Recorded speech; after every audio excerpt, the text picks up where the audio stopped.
Assalamualaikum warahmatullahi wabarakatuh. Nama saya Muhammad Fatih Mumtaz dengan NIM 2213324 kelas KPI 4A.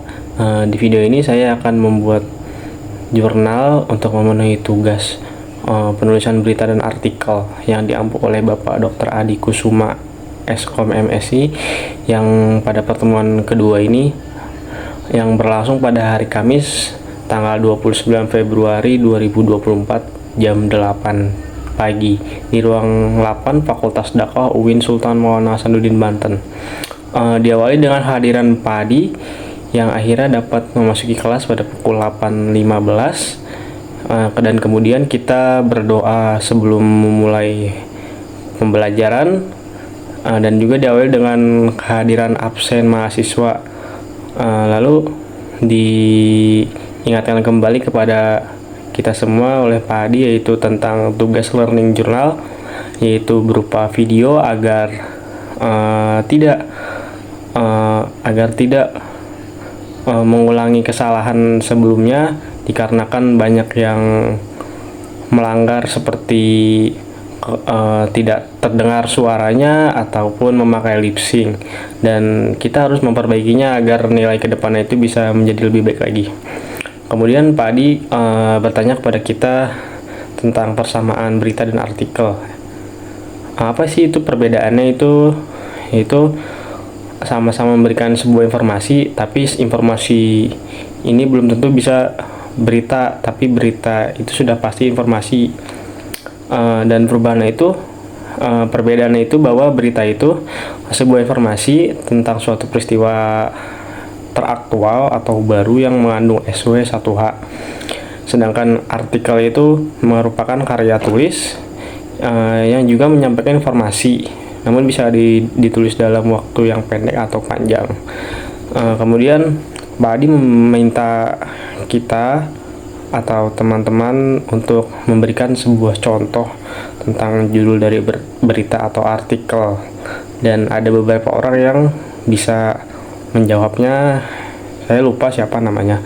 Kemudian Pak Adi membuka PPT, namun ada kendala sedikit, jadinya dibagikan kepada kita semua dan kita membukanya dan kita membahas semua materi tersebut.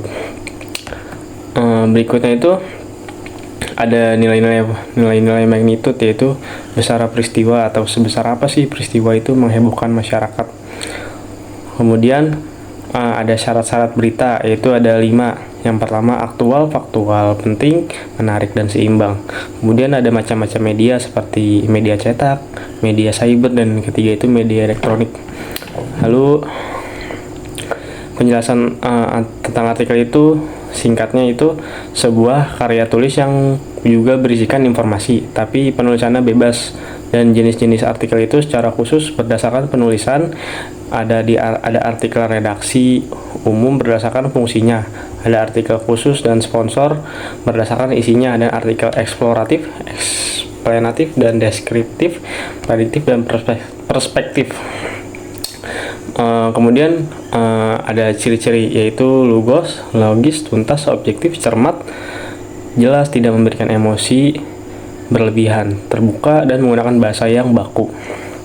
Kemudian setelah kita membahas semua materi yang pada hari kedua itu, pada minggu kedua maksudnya, begitulah sedikitnya yang saya bisa pahami dari materi yang disampaikan oleh Pak Adi.